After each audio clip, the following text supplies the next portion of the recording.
Reimer, who couldn't make it in person, but he is with us online, and he'll be joining us and commenting and answering questions as well up there in the corner. And we're going to plug the mic in so he can hear us. And I'll just sort of get you going here and screen. Can we do share screen for the video too, Phil? Yeah.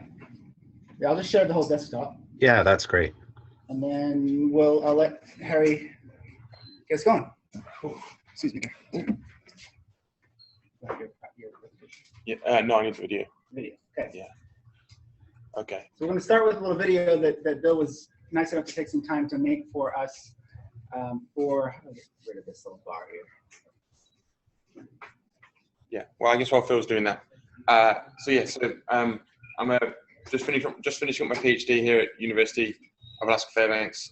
My work has mainly been with water security. I have an undergraduate and a master's in civil engineering, and I've been looking at sort of drinking water systems and infrastructure in rural communities more broadly, and how sort of the needs of the community and the sort of the ability of the communities in terms of its operational capacity marries up with what engineers are designing for these communities, and how they're thinking about designing these systems.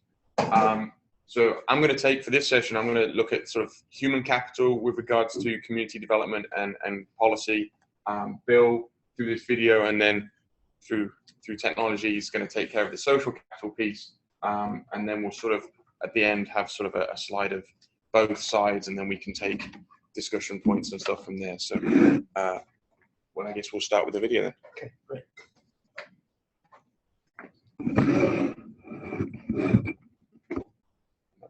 Oh.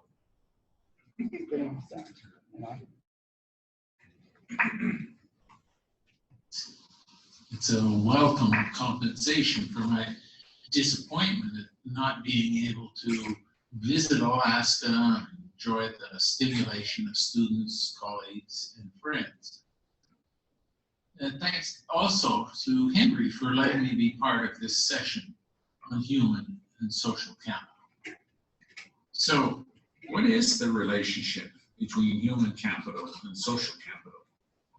Both are forms of capital, something produced that can enhance a person's capacity to perform useful work. But human capital focuses on individual talents and skills along with their development. Human capital can increase or decrease an individual's capacity to survive and to thrive, whereas social capital focuses on the networks in which individuals are involved and their potential to enhance or decrease an individual's capacities, or community capacity if this is the focus of attention. There's significant debate among economists and others regarding the meanings and definitions of capital, along with the various forms it can take. I'm not going to go into them at this point, so I invite those of you who are interested to explore them using some of the references in this session material. Instead, I'd like to focus on some of the key concepts and relationships which will help you understand the value of social capital insights for community development and policy, especially in a rural and northern context. At the most general level, relationships among individuals and groups have been analyzed in terms of two general characteristics: their structure, and secondly, the norms which guide individuals in those relationships. That is, analysts focus on two questions: who is interacting and how are they interacting? There are many ways in which this has been done. Networks have been represented by their centrality, closure, reciprocity, density, strength, just to name a few. But I'm going to focus on three of these that turn out to be particularly important for community action and capacities. That is, the extent to which the structural links are bonding, bridging, or linking. Bonding networks are those that connect people or groups who are relatively similar in their social characteristics. find that among family or close friends or neighbors.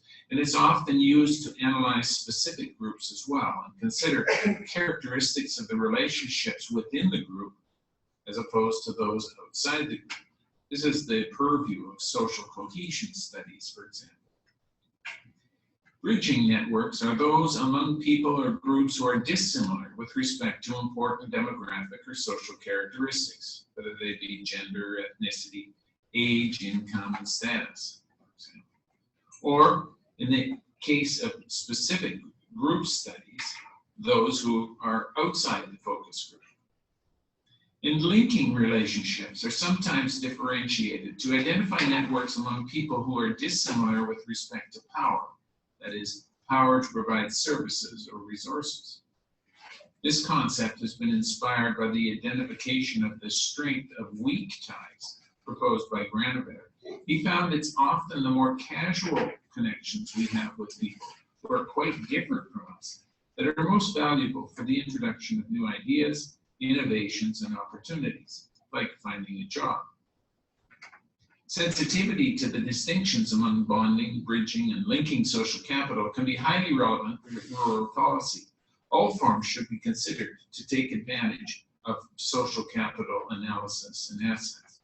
It's not enough to focus our policy on a specific community, group, or individual alone, but we should consider how well they're connected to those who are similar to them, to those who are different, and how they're connected or disconnected to those with access to important resources. The town of Seguin, Ontario, for example, discovered this when they reluctantly invited some seasonal residents to sit on municipal committees in the face of considerable resistance to proposed changes.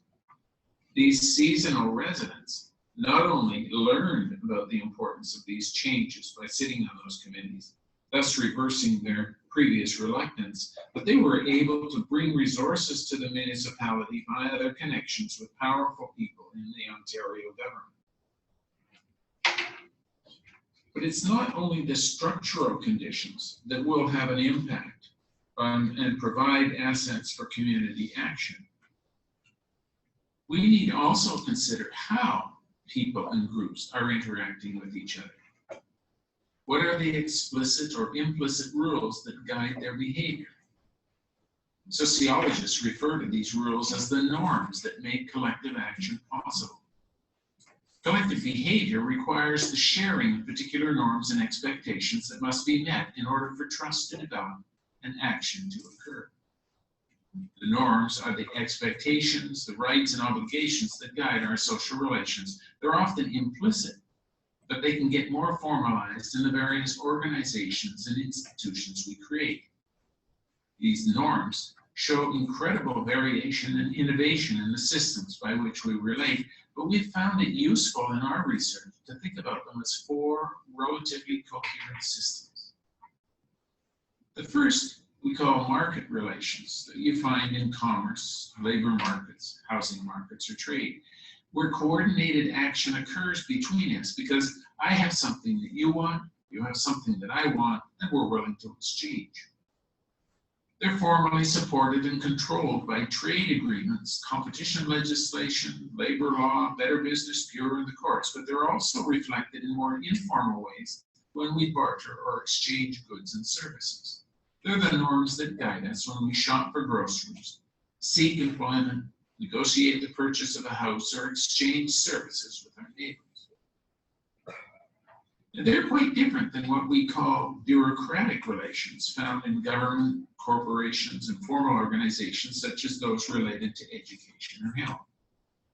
In these, coordinated action occurs because we agree on a set of rationalized roles, authority, and status, and some generalized principles of rights and responsibilities. Formally, they can be reinforced by legislation, corporate law, or organizational bylaws.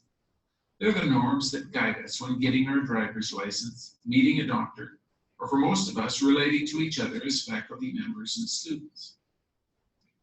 These two types of normative structures are different than the third, what we call associative relations. Those found in baseball leagues, bridge clubs, environmental groups, or Meals on Wheels. Here, coordinated action occurs because we share specific interests and are willing to collaborate because of them, such as we find in most volunteer groups. They may be formalized by civil law, municipal bylaws, or in many cases, they rely on informal appreciation and sanctions. Unfortunately, from an analytical point of view, these are often the only types of relationships that are considered as social capital. These three are also different from the fourth one, the types of normative relations that we refer to as communal-based. These guide the coordinated actions in our families, friendship networks, gangs, and cultural groups. They're based on kinship and generalized reciprocity and favors, but then they're strongly implicated with identity development and demands for loyalty. Most often they're controlled by informal norms, but we also see their reflection in some family law and government agency policies. All four types of normative structures are implicated in most relationships, but some become more prominent than others in specific types of organizations or for particular actions. These systems, in addition, are not always compatible. They can be organized in such a way that they reinforce one another for particular purposes and at particular times. So what difference does social capital make for community development and rural-related policy? And why are the distinctions of structures and norms important for rural policy? My answers to these questions rely on research insights from the study of social capital and related networks, largely through an 11-year study with 32 field sites throughout Canada, and 2 actually in Japan. This was called the New Rural Economy Project. In the interest of time, I will identify a selection of these insights and point you to the research behind them for your exploration at a later time. So what have we learned about social capital and its implications for rural community development and policy? Well, first of all, we find that there is considerable variation in the available social capital within and among communities. This graph represents the levels of various types of social capital in 19 of the field sites of the NRE project. The heights represent the total social capital available, and the colors represent the types of normative relations that condition this social capital. Each site, notice, has its relative strengths and weaknesses with respect to the amount and types. And there's potential in this insight for useful information that can inform policy and local action. Measuring and identifying the variation in the types of relations allows us to see ways in which we can build on the strengths of particular communities to enhance the types of relations in which they might be weak. To do this, we need to understand how do the different types of social capital relate to each other? Do they reinforce or inhibit each other? And if so, under what conditions? Another finding is that available social capital is not always used. This becomes apparent once we build independent indicators for each of them.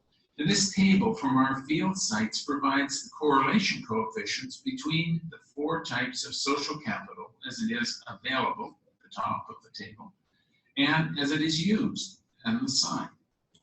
If each available type is well used, we would expect to find relatively high correlations in the diagonal cells. However, we find they're relatively small, ranging from 0.05 to 0.28.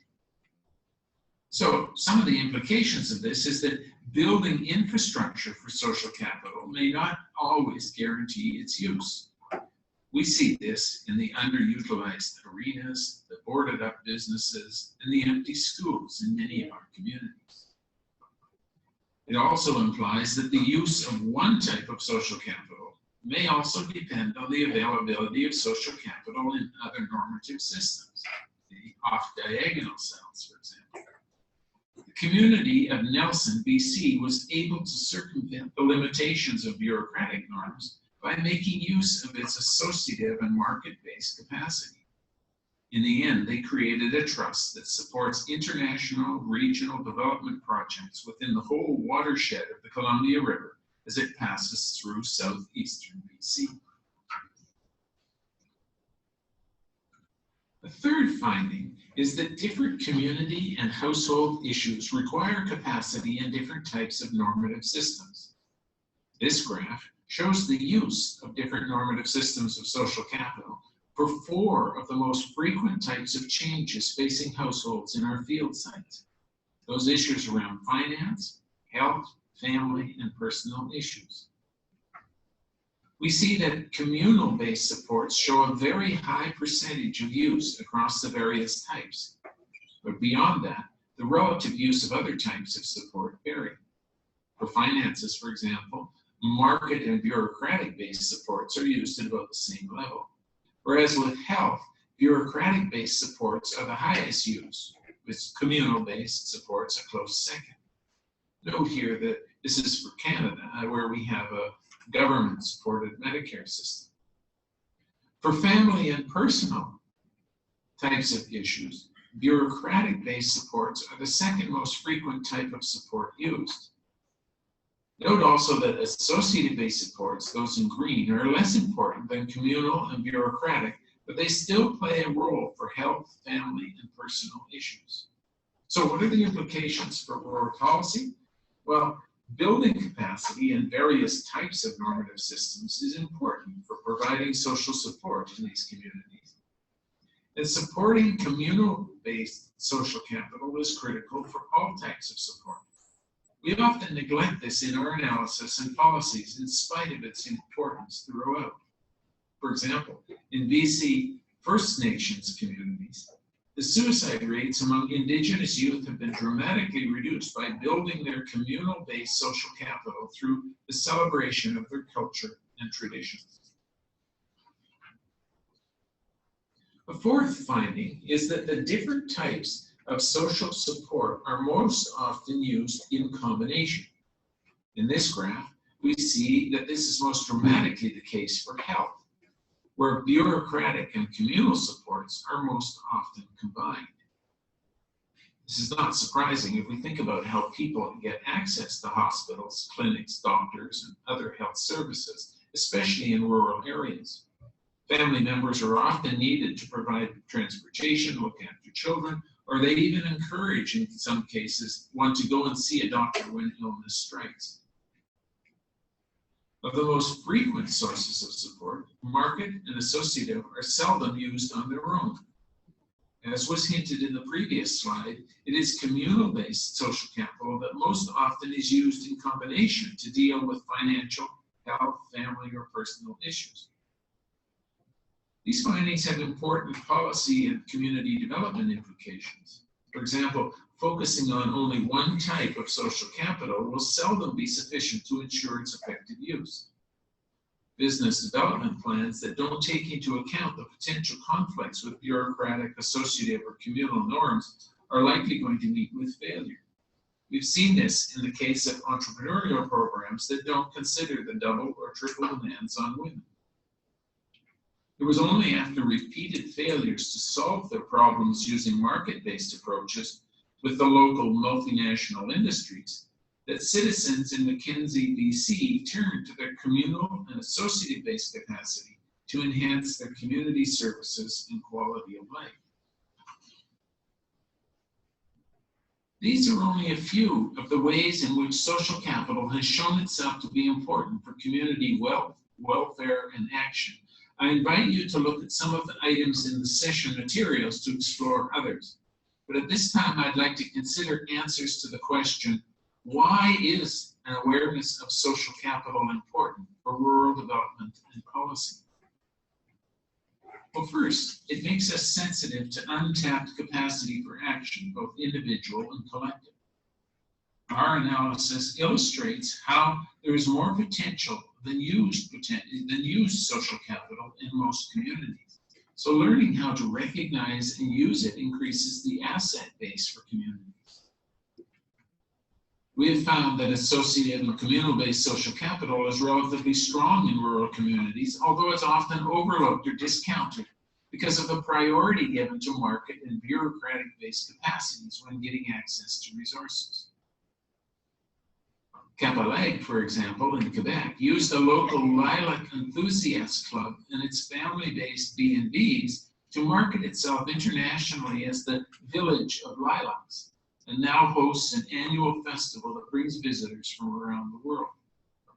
Second, social capital analysis provides a more accurate reflection of the process whereby individuals and collectivities take action.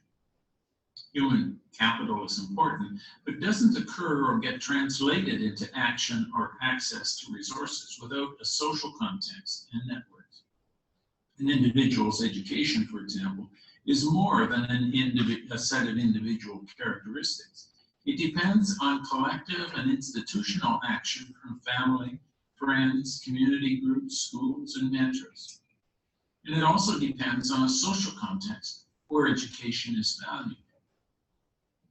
That's why the focus on entrepreneurs, innovators, and leaders alone is misguided. Each of these types of people depend on others in order to be entrepreneurs, innovators, or leaders. And thirdly, social capital is directly relevant for community and collective action. Not recognizing this leads to unsustainable policy. Providing healthcare facilities without paying attention to how people get there means they will be inefficiently used. Healthcare depends on family supports, education policy, and transportation policy, as we've seen in this data. Disaster relief must consider local social capital assets to be successful, for example. In the Barrier BC fire, it was the local quad squad, the 4x4 enthusiasts, and the horse owners associations that were critical in saving people and animals. The market-based activities of labor management need associative and communal capacities for work. The communities of southern Manitoba use their Mennonite legacy and connections to turn this rural area into an immigration region that rivals rates in downtown Toronto. Enterprise and community development needs all four types of social capital. This is illustrated nicely in one of our rural Japanese field sites, where a small group of women interested in herbs were able to utilize their voluntary association, family, agency, and business networks to create a local restaurant specializing in herb-based dishes. It now attracts customers all the way from Tokyo. So when you consider a policy, program, or potential initiative, here are some questions to ask from a social capital point of view. In what ways is it directed to bonding, bridging, or linking networks? To what extent does this policy or program rely on, enhance, or inhibit them? What implications does it have for market, bureaucratic, associative, or communal-based normative systems? Have you considered them all?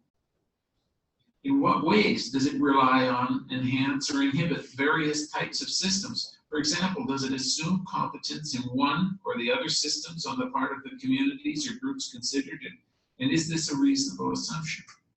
Or does the policy create tension among the various systems? In doing so, which types of persons or communities are likely to be marginalized? What normative capacities are required to make the policy or program successful? And how can weak capacities be built from the strong? I'll be interested in getting feedback from your discussion, and I welcome any comments or questions you might have.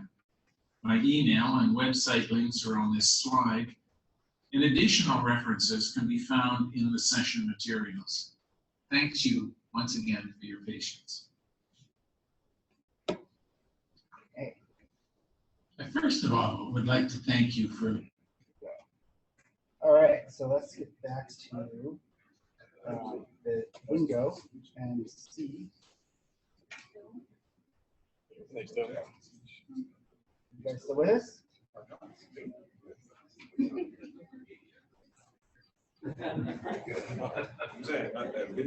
Are you still with us? Yeah, I'm still here. Okay, great. There you are. Nice job. That was great. Yeah, that was great.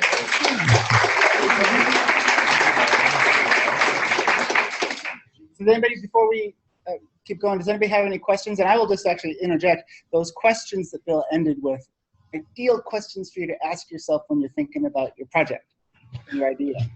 And so this video will be made available so everybody, so you can see it. he didn't write them down, but just those are the kinds of questions to reflect on when you're thinking about policy innovation. But this isn't my session, it's theirs, so I'll step back and say, does anybody have any questions for Bill?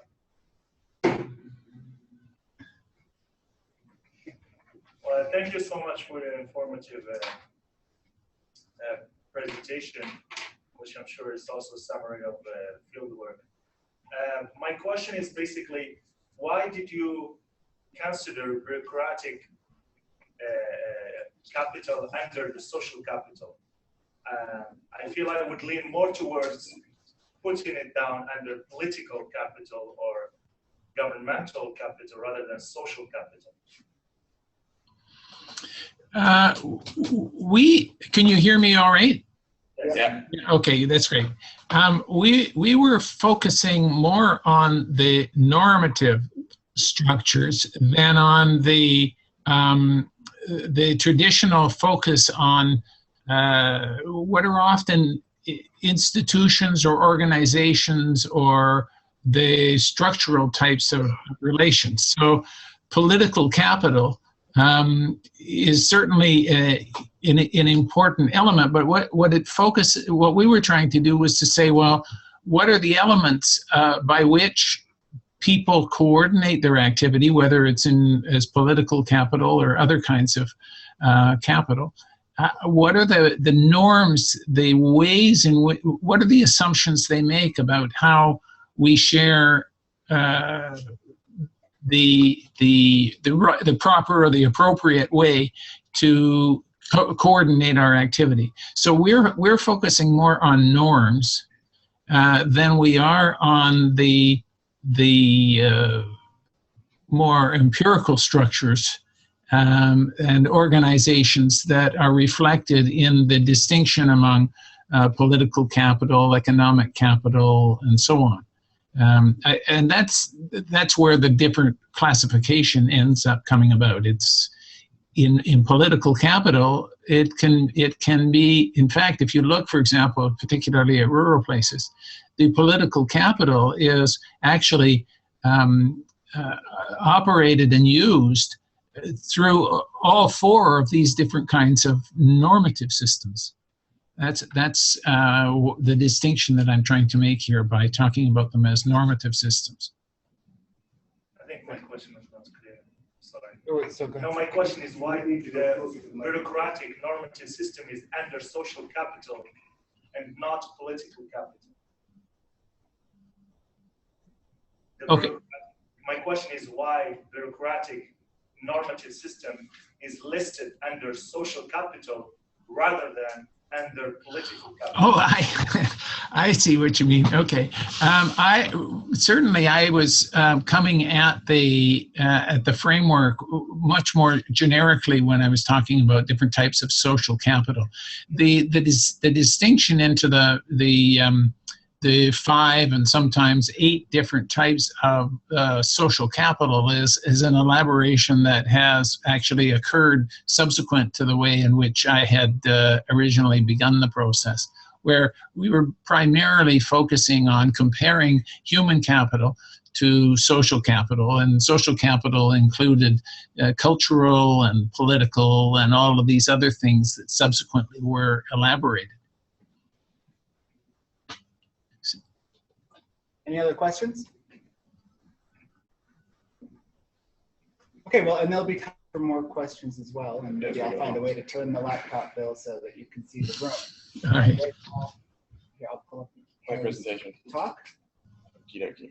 All right, so we'll go from.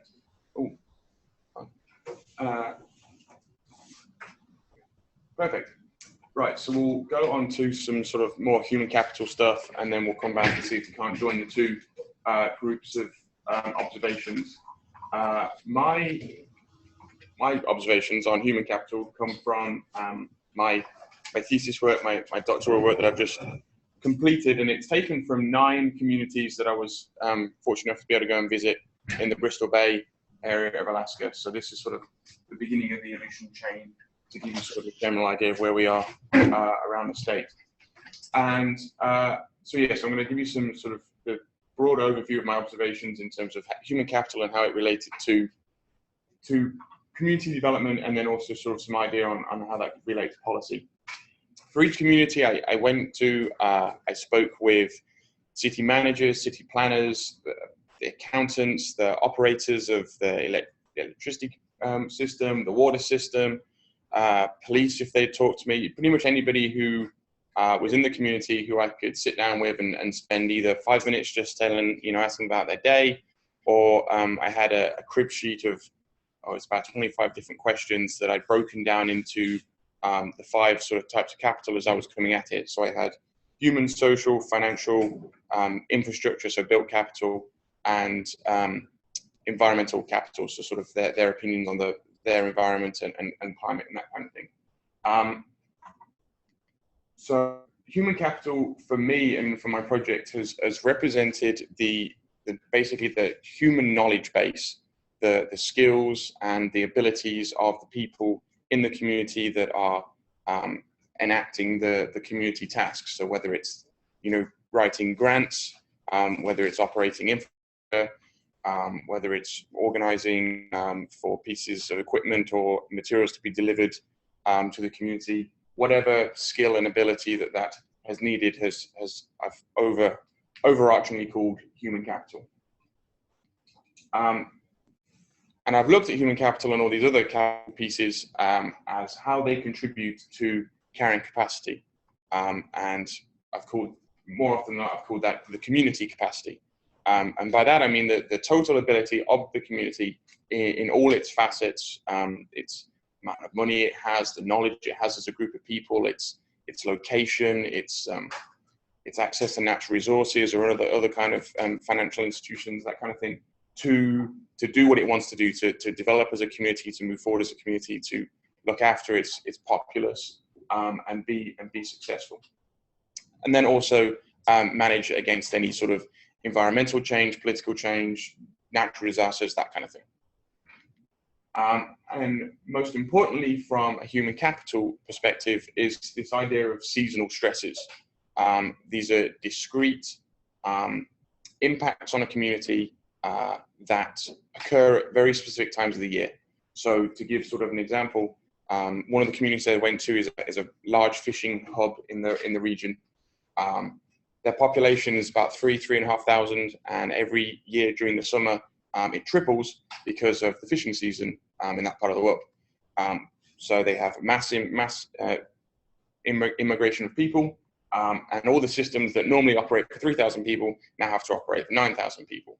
So all the operators have to run around like crazy, fixing things that break down when you triple the load that it's trying to manage. And then to top it all off, they want to go and do their fishing as well. So as likely as not, stuff will break down when there aren't any people around to fix it. Now this only happens for 3 months of the year because that's how long fishing season is, but nonetheless, it is a seasonal stress in the community, and from a human capital perspective and from a community capacity perspective, it's something that bears looking at. An alternative example would be a winter storm event, either taking roofs of buildings or reducing the operational capability of a water system or electricity system.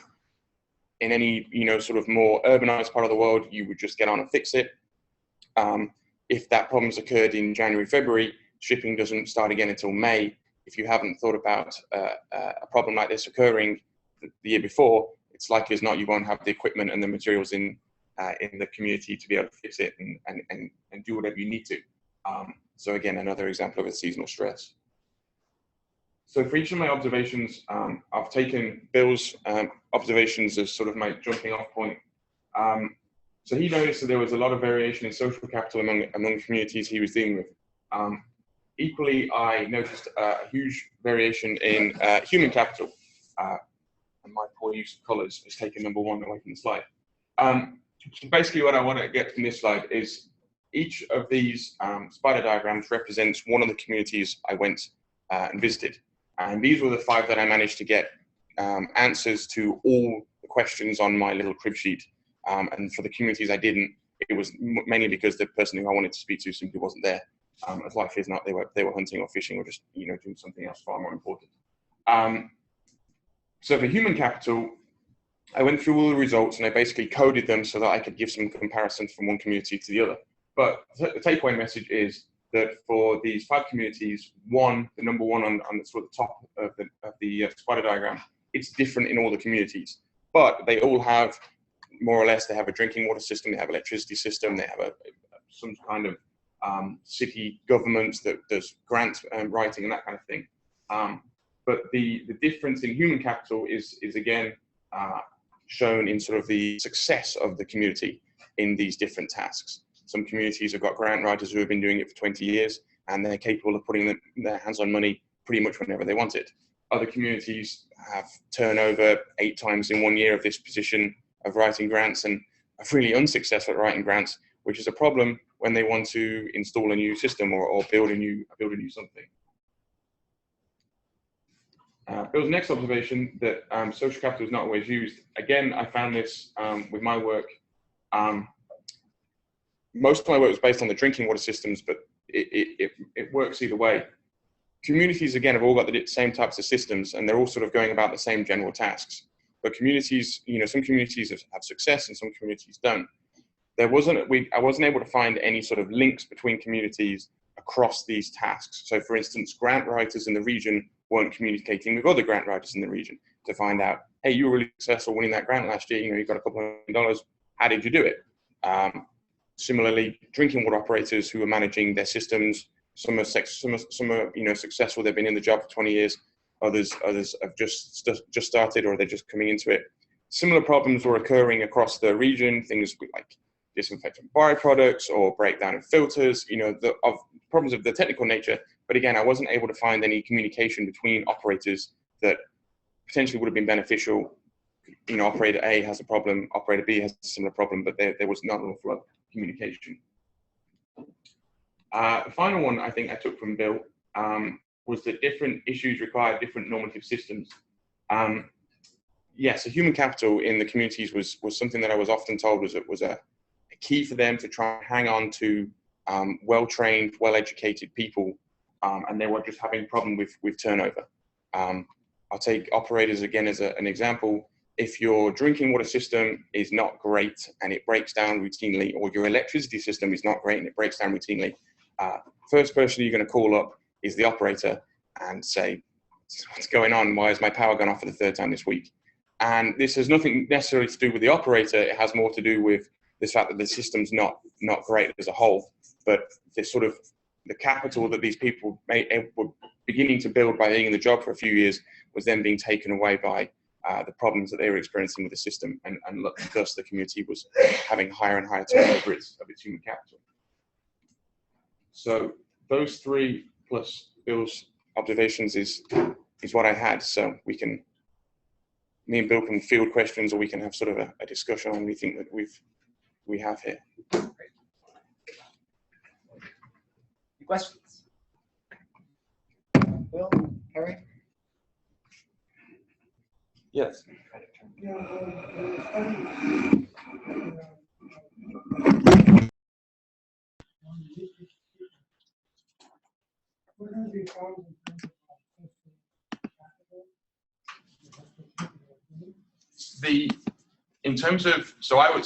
I think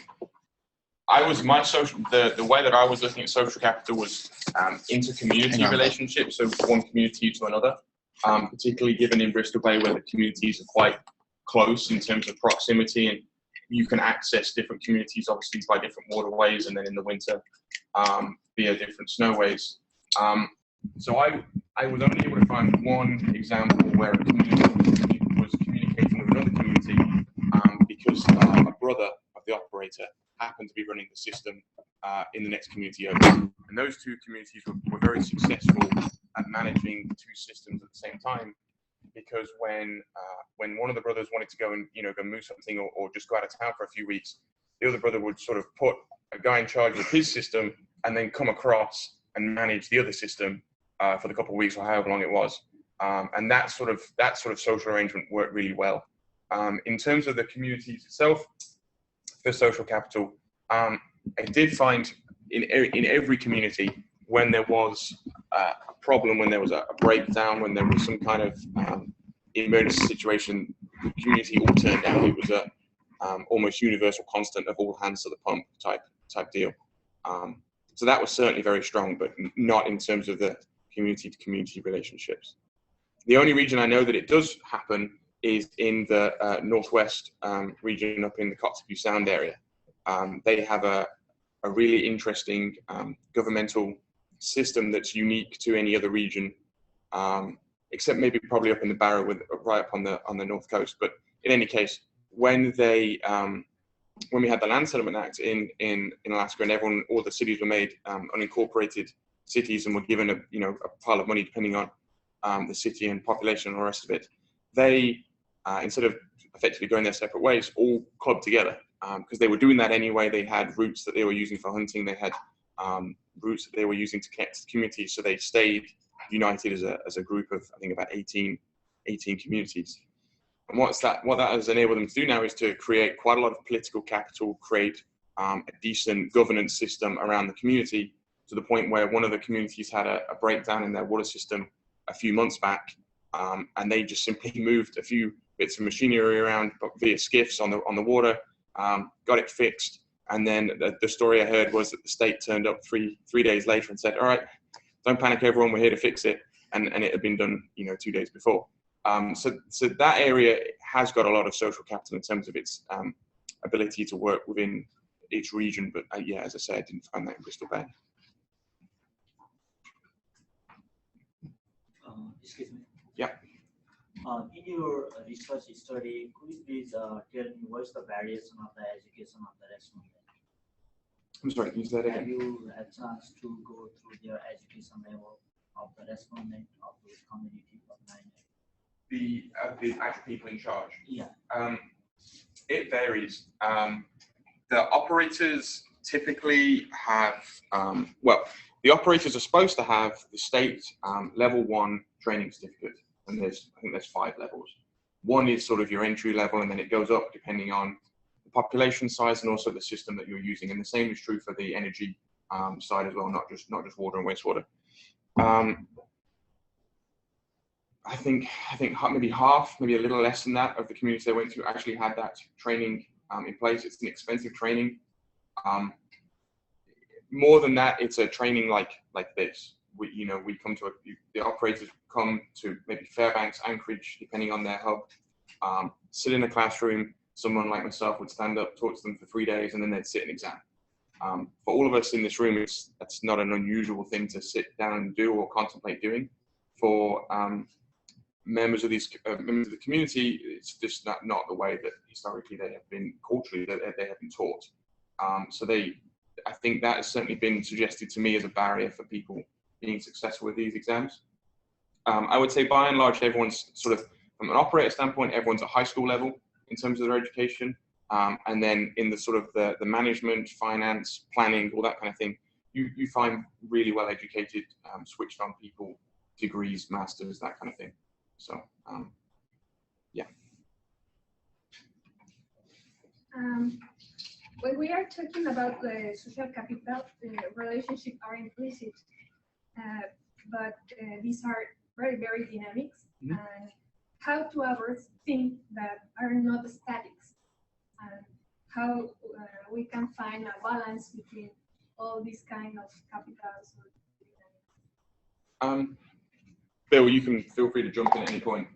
I think for me, the way that it's sort of the balance has come out is when the state level organizations are thinking about introducing new systems into the community. And one of the examples Bill said was that you can't build a hospital and expect the health services to work well if it's nowhere near the community, or if people are having trouble getting to the community. I think having an understanding in terms of development on sort of the capacity of the community to manage, one, to manage the day-to-day things, but then two, to manage what that new system is going to bring to the community. So sort of, I mean, from a drinking water perspective, which again is what most of my work has been focused on, if you've got a community that has already a lot of things going on, already a lot of systems breaking down, or just a lot to manage on a sort of a yearly basis, introducing a system to that community that's then going to be a hard task for them to manage from an operational and maintenance standpoint is going to reduce their ability to do everything else they're already planning on doing. So I think understanding these systems of sort of how the community is already operating, I think, is a good starting point in terms of to go from community development. Does that answer your question? May I add to this? By all means, Bill. Okay. I think this is a great question because it illustrates some of the issues that communities are facing.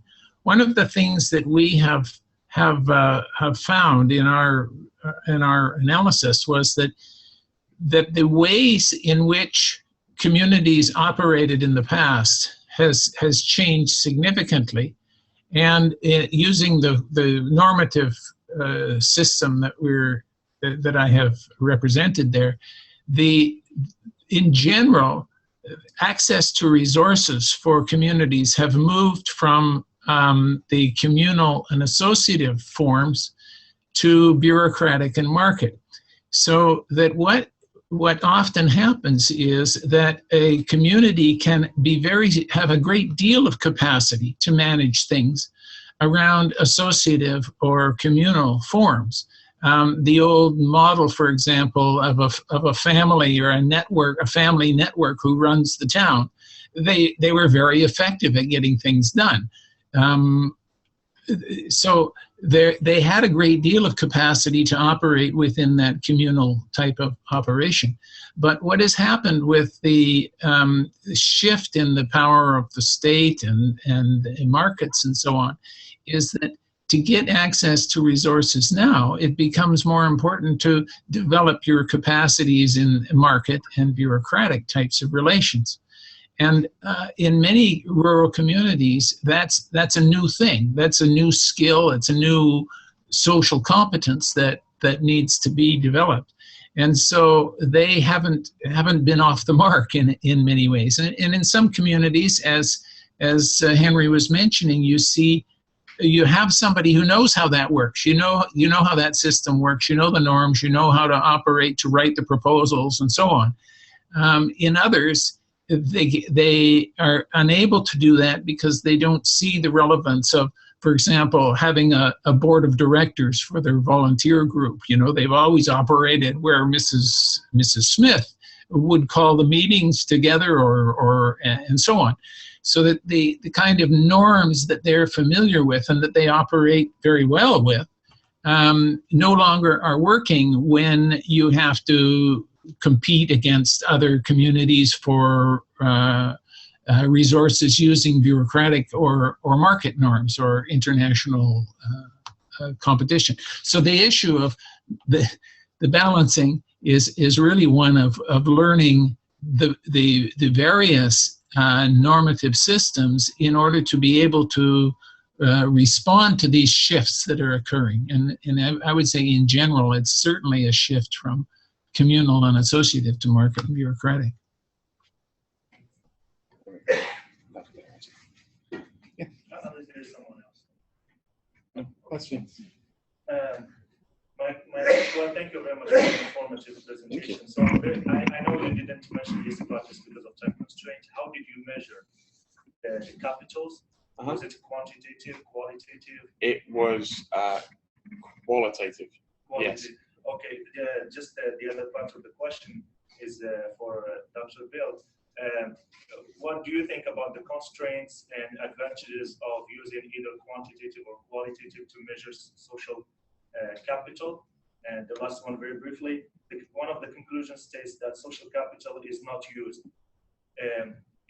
Is social capital not used or hampered or obstructed from being used?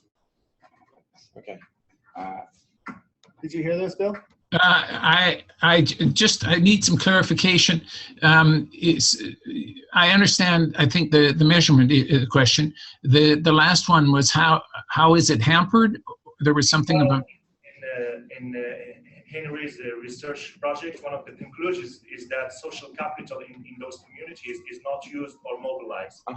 My question is it not used or hampered by some structural reasons from being used? Okay. So I'll answer that question, then we can have a discussion about qualitative versus quantitative, I think. Okay, yeah. So it wasn't used, at least I didn't find any evidence it was. but it also wasn't hampered. I don't fully understand the reason for this. As I say, the Kotzebue area, the communities historically have always worked together, and they just continue to do so.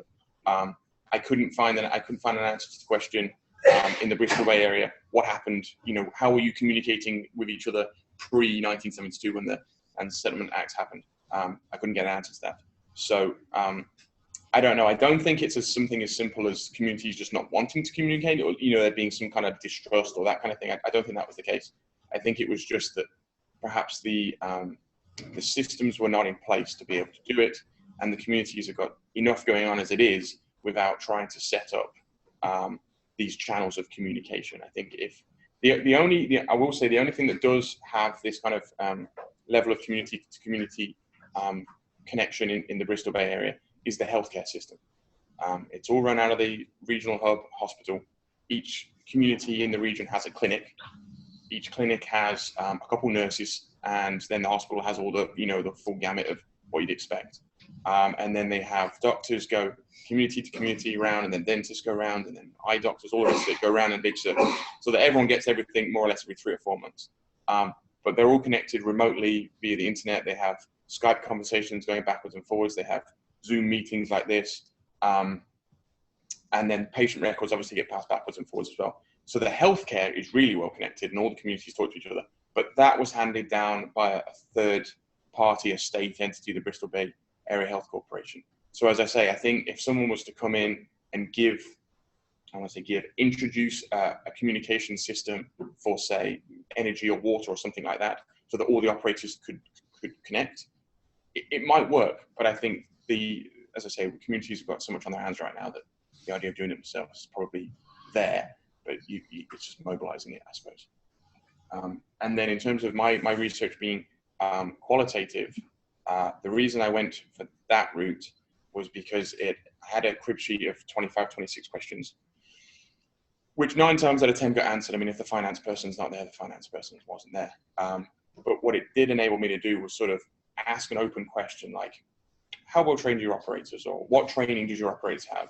And then suddenly I'd be there for 20 minutes with the manager telling me all about his operators and what training they've been on and how he does this and how he does this. And then I'd have the written notes of all of that. So then I'd have to come back to Fairbanks, back to the office, and deal with sort of 26 questions being answered with this many notes, which I like. That's a better way. Well, for me, it's a more, I think you get more stories from the community, and you get a better understanding of what they're about and how they like to go about doing things than necessarily just sort of ones and zeros. But they have, I mean, and then ultimately I coded those responses, so then I did reduce it back to ones and zeros for comparison. So obviously there's reasons for doing both, but I went qualitative. So. Bill, do you have thoughts on qualitative, quantitative? How did you proceed with your research? We certainly had a combination.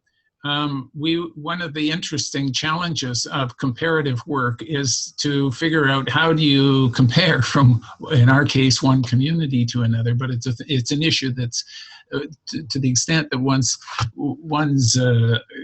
interested in the comparative aspect, it becomes a real demand on you. So we had a combination of a form of participant observation because we had worked with these communities for some time, but we also used a number of instruments that were, I think, quite sensitive and quite robust. We were, for example, interested in the abilities of people to use social capital, and so what we focused on is a series of questions, systematic questions. We had done interviews in households within each of these sites, and these were questions around who did they turn to when they were faced with various kinds of crises. And the assumption was that will give us a clue about what are the social capital networks that they have available. And this we tried to have as open as we could. So it included turning to local businesses. It included turning to family and friends and so on, and in all sorts of combinations.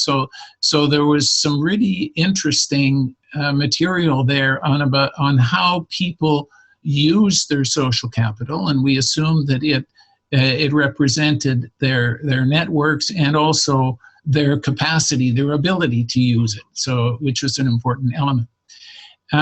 At the same time, we wanted to get an indication of what was the available social capital within the community that might not be used, for example. And for that, we turned to looking at the kinds of institutional and informal networks. So in a sense, our focus shifted from the individual level, from looking at, okay, who do you turn to when you have this kind of a problem or that kind of a problem, to looking at the community and say, well, what are the working networks that already exist within the community? And that's a level of data that is not that easy to get. We basically had to collect it ourselves. So we were looking at the businesses and the connections between the businesses. We were looking at the provincial and the federal and municipal organizations and their connections. We were looking at the voluntary associations, and we were looking at cultural and family activities and describing those as operating within the community and focusing on those organizations.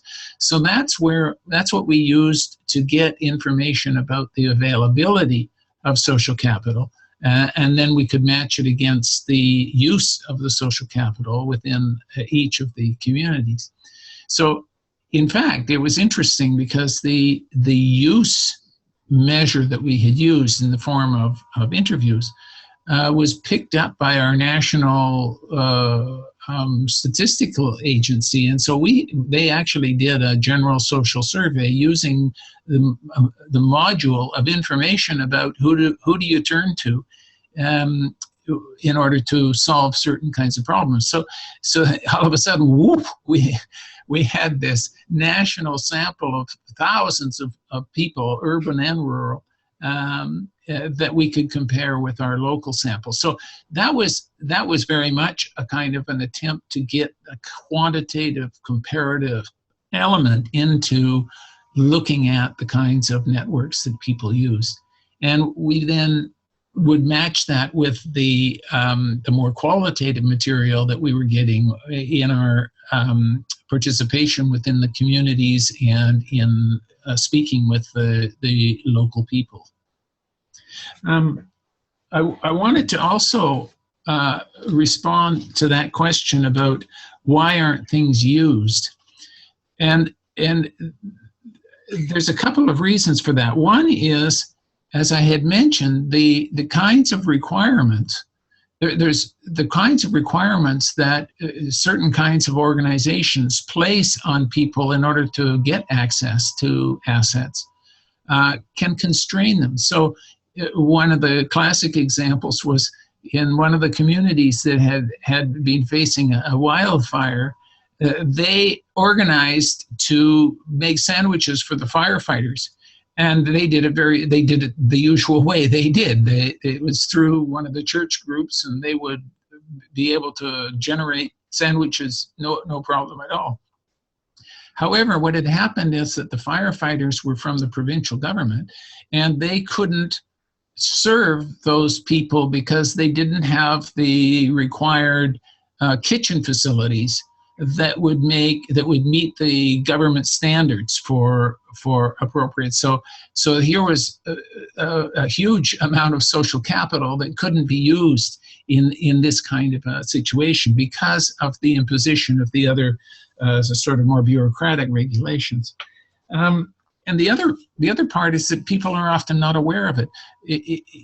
We found very often, for example, again, a government person or a business person may go in and say, oh, well, I can't get any traction here for establishing a business. And that's because they aren't looking at the tremendous amount of social capital that's built into the baseball league or the in Capelag example, the Lilac Club. The Capelag was able to recognize that the fact that they had a number of people who were very very competent. They had learned among themselves how to grow lilacs, and they would go to international conferences. They realized, okay, there's something to be used, but other people wouldn't have seen that as a potential source of social capital, just because of the way they tend to sort of be operating in market or bureaucratic or associative models.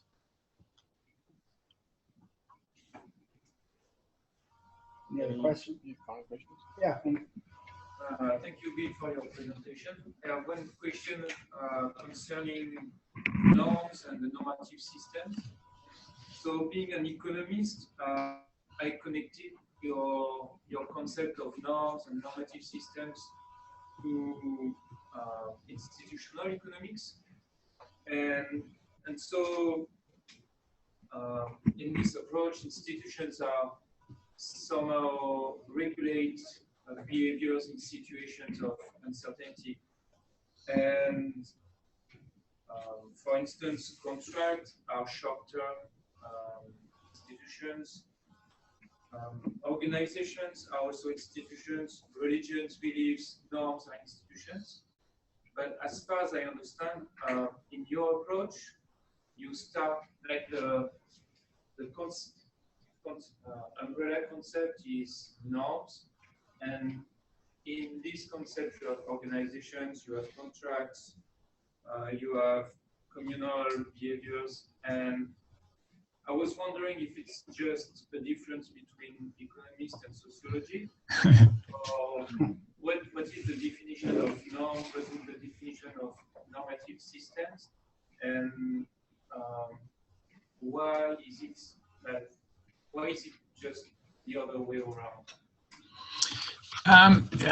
My interpretation of the confusion that's created around that is not around the issue of norms, that in many ways we share, economists and sociologists share the same idea about norms. It's in the other side. It's in the treatment and understanding of institutions. In sociology, we treat institutions in a much more general and macro level. The family, for example, is an institution. My impression is that in economics and sometimes within the language that's used even in sociology, institutions are often used more in an organizational way. That institutions are treated as organizations, that they may be a government, or they may be a corporate organization, or they may even be a religious group, or it may be even an informal group, but it's less abstract than what we mean by institutions. What I would like to emphasize here is that when I'm talking about the bureaucratic norms, for example, those bureaucratic norms, the idea of working on the basis of, or coordinating our behavior on the basis of general roles and general principles, may be found in businesses, it may be found in governments, it may be found in volunteer groups, and so on. So that the focus is not on the particular group, the particular empirical group, so much as what do people assume about that other person? That if hey, I'm the teacher here, you should be treating me in a certain way as a student, and if you start to violate those, then the kind of implicit arrangement that we have starts to break down. If you start treating me like you're my son, for example, or you start treating me like we're in this as a business arrangement, the ways in which we work break down. But be more or less reflected in these different types of what I'm calling organizations. So in many ways, when I'm looking, for example, at the institutional economics, the work that's done in economics on institutions, I love it, but it's very often focused on specific types of organizations and the ways in which organizations work. I'd use the organizational language in many cases. That may be a misrepresentation, but I think that's where the confusion arises, is the different use of the term or institutions. And then the other part is I'm not talking about a particular organizational form when I'm talking about bureaucratic norms or normative types of relations. They cut across. Sorry, when you talk about institutional economics, do you refer to Williamson and the new institutional economics, or to, for instance, Hobson and like the 30s American school? Yeah. Sorry, no. Do you refer to Williamson, or do you refer to so Williamson, who started the new institutional economics, or older authors like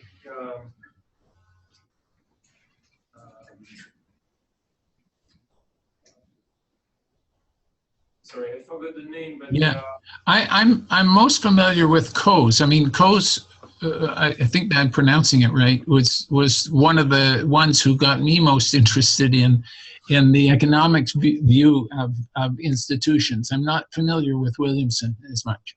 Because in his approach, so organizations are a very specific type of institutions, but family, as you said, or religions, or just beliefs are all institutions, and they are not physical at all. They are very, very intangible. Okay, well, that's more similar then to the way in which sociologists would use institutions like family as an institution and so on. It sounds to me. I'm not familiar with Williamson, so I don't know.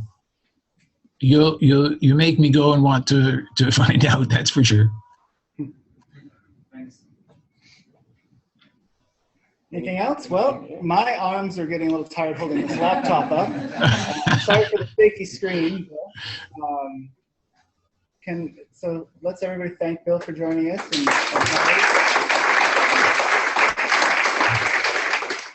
Good to see you, Bill. Yeah, that's great. Thanks so much. All righty. So we are breaking for lunch.